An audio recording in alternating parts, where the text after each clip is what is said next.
Bonjour à tous, j'espère que vous êtes en forme. Je vais vous présenter la séance du lundi 18 mai. Donc la séance du jour en skill, vous allez avoir des box HSPU à faire et du travail de shoulder tap. Du coup en échauffement, on va venir s'échauffer les épaules avec un petit circuit sur 3 tours. Vous allez avoir 10 strict press à faire avec votre sac à dos. Ensuite 30 mètres de marche avec le sac à dos porté à bout de bras. Et ensuite on fera 30 secondes d'étirement face à un mur.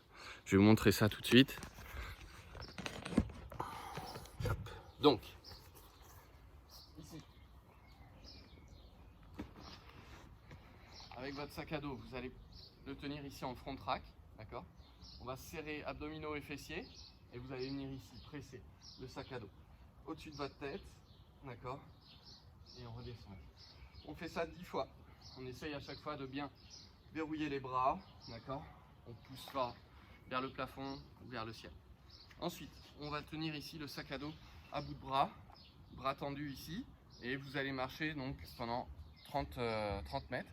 Si jamais vous ne pouvez pas marcher aussi longtemps, on peut venir aussi faire le même exercice sur place ici en cherchant simplement à monter les genoux. Ce qui compte, c'est de bien verrouiller le coude, d'accord? On peut faire 30 secondes par exemple sur chaque bras comme ça en montant les genoux.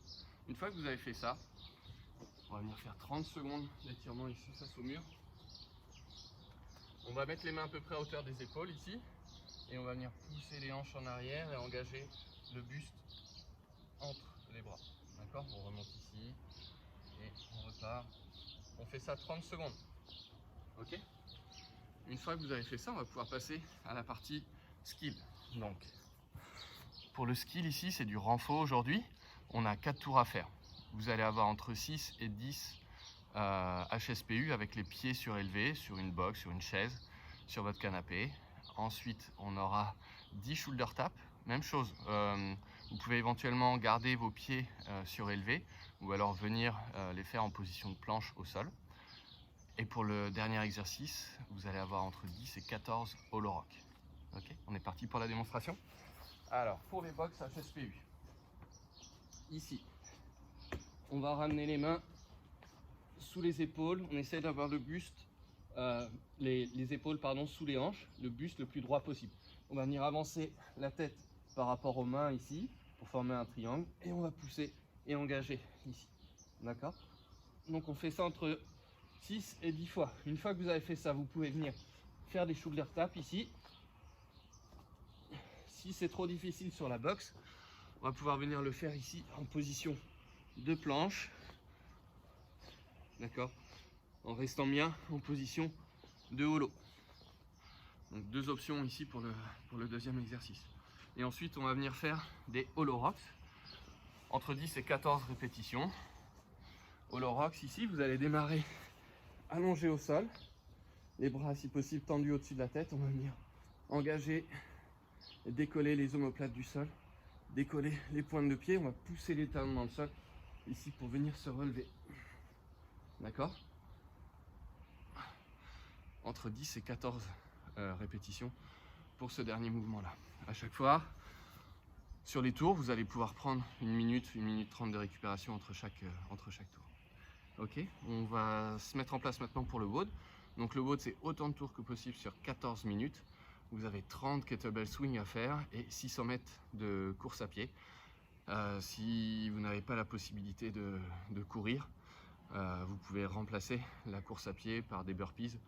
Vous pouvez aller chercher par exemple entre 15 et 20 burpees pour remplacer la course à pied. Il fait beau en même temps, si vous avez la possibilité de sortir de chez vous, ça peut être aussi une belle opportunité de profiter du beau temps. Bref, si vous avez un kettlebell chez vous, on va prendre le kettlebell ici, on va faire des swing US, d'accord? Donc bras tendus au-dessus de la tête. On commence en prenant le kettlebell en l'amenant ici à hauteur des hanches, on fait un beau soulevé de terre et ensuite on va venir ici pousser les fesses en arrière et on développe ici au-dessus de la tête. D'accord? Si vous avez du mal à monter ici, à finir l'extension, restez juste à hauteur des épaules. Dans ce cas-là, on fera des kettlebell swing Russian. On peut prendre éventuellement un halter si vous n'avez pas de kettlebell chez vous. Et ici, même chose, donc Russian ou US, d'accord. L'idée, c'est toujours de travailler ici cette flexion de hanche, de pousser les fesses en arrière. On va surtout éviter de venir squatter, d'accord. On garde les hanches assez hautes.